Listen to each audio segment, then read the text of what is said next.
Again, can we welcome Coach as he starts his next presentation? Thank you, Peter. Thank you. No rest for the wicked, huh? Straight out of the auditorium onto the court.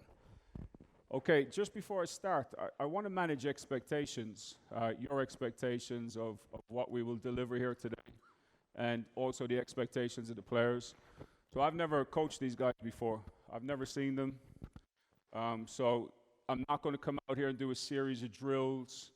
This is not about finishing moves. I'm not going to come out and teach defensive rotations or ball screen coverages. What I'm going to attempt to do in an hour and 10 minutes or so, I'm going to attempt to show you a way of coaching, a coaching method that could shift the dial. So when I say shift the dial, what I mean is shift the dial from the players being dependent on the coach for everything to being more independent, and then if we level up, be interdependent with each other. So it would be unfair for me to come out here and expect these guys to do stuff around a new offense or whatever. It's not what we're going to do. I'm going to do some basics, not about the activities, but I'm going to do four different forms of gameplay that you'll all be familiar with. The game is not important. The intervention that we're going to use is the important factor. How much I can pull these guys in to communicate, to co-design, to scan, to make decisions, commit to decisions, and then review that process. Reviewing, did they commit, first of all? Because if they don't commit to something, we don't review it. It just doesn't make sense. What are you reviewing? You're reviewing a partial effort. So once we get into gameplay, are you guys warmed up? Once we get into gameplay, it'll be about, did they commit? And then can they reflect and review on what they did? And then how did they back and support each other? So again, everything I'm going to show you, it's impossible to get this done in one session and have a high level of success. So all we're going to do today is get a peek into shifting the dial from them being dependent on the coach to being independent as an individual and then interdependent with each other. And, you know, if you think about it as a rule of three, it's basically I'm asking you guys to solve the problem yourself, but I'm also asking you on level 2 in this rule of three to identify if a teammate is not on task. What can you do to influence that person to be on it in the moment? That's the interdependency. And then level 3 in this is if they're not successful at level 1, being independent, if they're not successful at level 2, interdependency, then that's my job to come in as a coach and help them solve the problem. Because when you get to that phase, you've just identified that they're in the learning phase of what they're doing. They're not ready for performance, and that's fine. We're ready when we're ready. So just a couple of things before we start, and players, please, I'd like you to be involved as well. It's not ideal, but I'm going to ask you anyway. Can you come over and gather around this screen for 5 minutes, and then I'm sending you back to your chairs? If it's a car crash, we won't do it a second time. Coaches, come on over.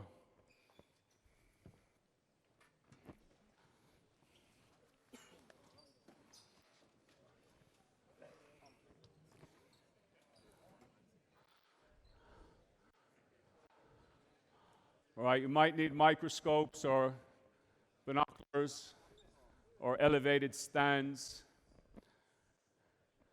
So we're going to do a session here today with the players, and it's an evidence-based session. I'm not an academic. I struggled in school, but I pursued a professional doctorate in coaching. That should have taken me 4 years. It's taken me 8, but I've got it done. And I hear people say all the time, oh, this is evidence-based coaching. Some of my close friends in that space, very ecological dynamic advocates, strong ecological dynamic advocates, CLA-based, like this is it, this is the only thing. I don't hold that perspective. I respect it and I value it. But this is a different evidence-based session we're going to do. So the evidence-based I'm talking about is what do I see as the coach. So I've never seen these guys play before. I've never coached you before. It would be unfair of me to come in now, start coaching them, verbally vomiting at them to what to do, and I don't know their competency. I don't know their level. So the first thing I'm going to ask these guys to do is to play. I was going to go 4 and 4 and 4 until one of them told me they've only got 10. So we'll go 3 on 3 on 3. And the purpose is to give them an opportunity to show us as coaches. Don't tell me what you can do, show.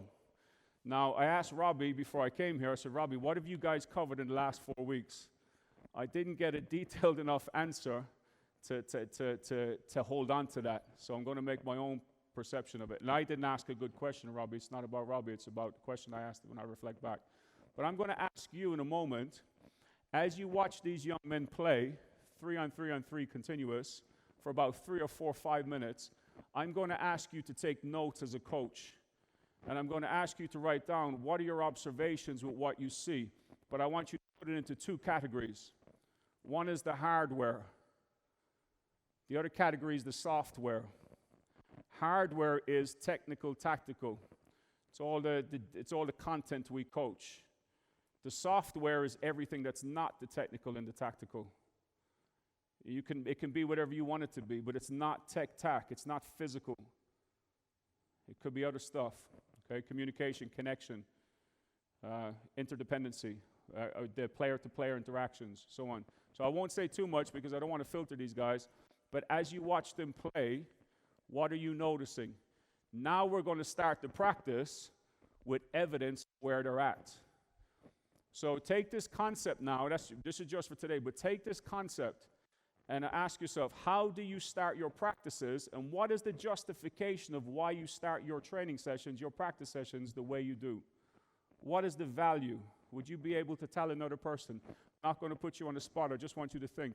Would you be able to tell another person very clearly, this is exactly why we start all our practices this way? For me, we start with a recall check. Once we get past the first week, new players, everybody's got to know everybody. Once we're introducing something new and it's done, they're out of the learning phase, and now everyone's familiar with it. The next time we start that practice, it will be after the warm-up, straight into some sort of gameplay. That's a recall check. And the reason we start with a recall check is because we want a baseline reality. Otherwise, this is just my perspective. I might be wrong, by the way, but it's right for me. Otherwise, we're just churning through content. And you got to stop at some point and go, am I trying to fix problems here by patching over?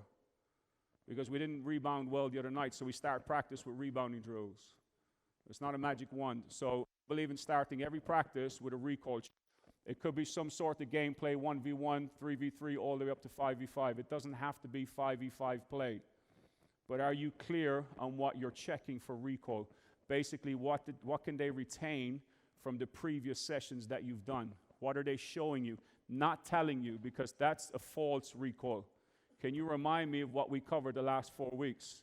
What's important for us in transition defense? What do you need to do after the first rotation? Blah, blah. That's false recall. It's important. You've got to be able to speak it. But don't tell me, show me, is the purpose of how we start those practices. Okay, so that's where we're going with our evidence base. So right now, we would design, if I had more time, we would sit down, like I'm going to ask you, what are you seeing when these guys play? I would then base the next thing we do based on what we saw, okay? We would build from there. But we're not going to do that today just because I'm going to churn through some other content. Okay. After we do that, I'll just flick, while you're here, I wasn't going to do this, but I don't want to pull you back out here. After we play, I'm going to bring these guys in, and I'm going to use the UAEs, okay? So UAEs being what would be unacceptable for guys. So if we played 4v4v4, based on what your coaches have done with you to this point, I would pull you in and I would say, right, can you define what would be unacceptable for you in this 4 phase of game that you're building? Then I would ask, and it could be just 1 or 2 words, 1 sentence. Then I would ask you, what would be acceptable? We're just above a line where, it's acceptable. And then I would ask you, okay, the third one, what would exceptional look like? Exceptional for us, coach, would look like hitting corner, rim, corner in the first 5 seconds of the shot clock, first 4 seconds of the shot clock. Exceptional for us, coach, would be consistently passing the ball over 2/3 of the court in transition. Acceptable for us, coach, would be we're back in transition, we're covering bases, we got ball, basket, next threat. Acceptable for us, coaches, on the release of every shot, we're playing off the front foot because we tag up in terms of transition defensive concepts. I'm asking them to tell me what would be unacceptable. We actually parked that after a while. What's acceptable and exceptional? And now we're asking, again, can you now go out and show us? So that would be what we would do next, and it's an important part because these unacceptable and exceptional characteristics and traits, they basically give us a shared language and pre-agreements as to what we will intentionally do. It doesn't mean we will do it. It just means that there's intention for us to do it. And then as the coach, what's my job? Well, first of all, is to scan. What am I seeing? And as coaches, we try to watch too much. So I'm only going to scan what we agreed the success criteria is. So maybe the success criteria is on the release of the shot, everyone plays off the front foot, everybody makes contact, scrums in, whatever it is, and that's the only thing I'm going to scan for.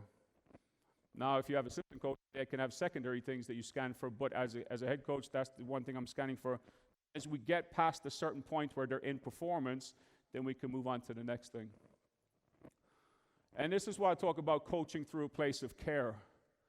Like, how many times do we ask the players to do stuff they're not ready to do? Well, then they're not in performance, they're in learning. So as a coach, manage your expectations, because otherwise we're asking them to fail. If we have an expectation around things you will do, not based on reality, not based on what we see, but based on what we want, then we're not coaching these guys through a place of care. We're actually setting them up for failure. And if you're caring coaching, I don't want to go off on a tangent here, and I promise you sit down and we'll get going in a second now. But care in coaching it's recent. Recent could be 5 years, 10 years. But if you're not immersing yourself to some degree around what it means to coach through a place of care, I'm going to make a very powerful statement that might get pushback. It's fine. I'm so freaking tired anyway. It doesn't matter who pushes back at this stage. I haven't slept in 4 days. But if you're not coaching through a place of care, I think you're going to get left behind. I think you'll get left behind. Because players are not going to put up with the pace setter. I mean, if there's a Serbian or Lithuanian coach or an Irish coach in here, I'm in trouble right now. But players are not going to put up with that, and they're not putting up with it. If there's any college coaches in here, you'll understand what I'm saying. And it's ethically, it's not right. Let's be honest about it. If we're all here for the right reasons, you'll base your coaching on 3 pillars. You could base your coaching on 3 pillars, which are the foundations of coaching through a place of care. One is engrossment. You fully commit to those people that are in front of you. You immerse yourselves in what they need. Number 2 is a concept called motivational displacement. The hardest thing for me to do, if I'm being honest. I'm getting there, but it's still hard at times. Motivational displacement, in essence, means you park your motivations as a coach, and you coach the people in front of you based on what you think their needs and motivations are to be here. I was coaching a pro team in Glasgow. It's low level, but we had 6 Americans, 4 rookies, 2 guys who had kids and families. Their motivations were very, very, very different, as you can imagine. And then you had the local guys. Their needs and motivations different again. So if I'm coaching through the concept of motivational displacement, then I will try to meet the needs of these people I'm coaching as opposed to coaching the way I want to coach. I battle with that. I'm on a sliding scale with that, where I get it right sometimes, I get it radically wrong other times, because it takes energy to do it.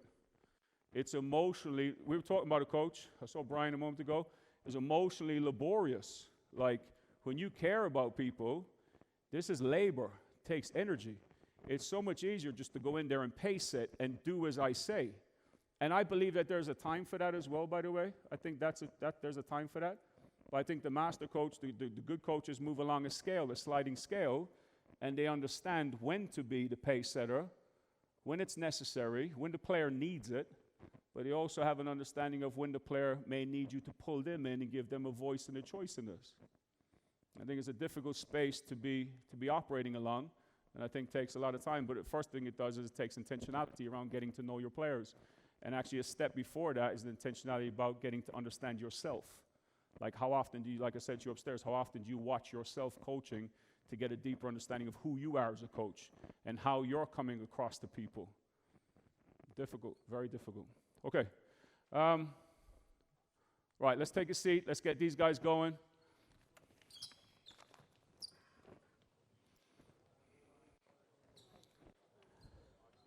Okay, guys, come on in the middle. Let's go real quick.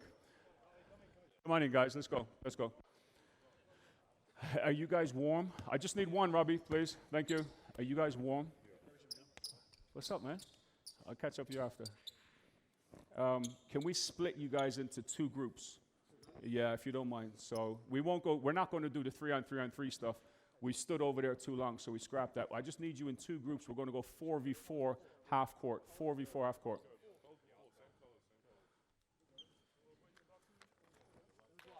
We good? All right, we'll go this end. Or do you guys want us to go this end? Pick an end. This end, let's go then.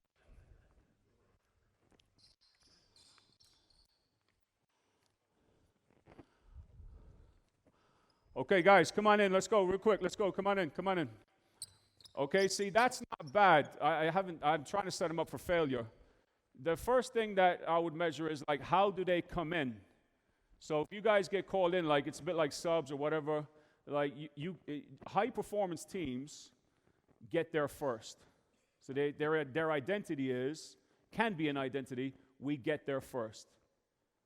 So like just calling you in there, it's like I would expect you to come with a bit more energy. Now I set you up for failure because we've been quite lethargic. I'm just making a message for the coaches. Think about it. What's your team identity and what's it based on? A good one is, and it's from rugby. I took this from Bath Rugby.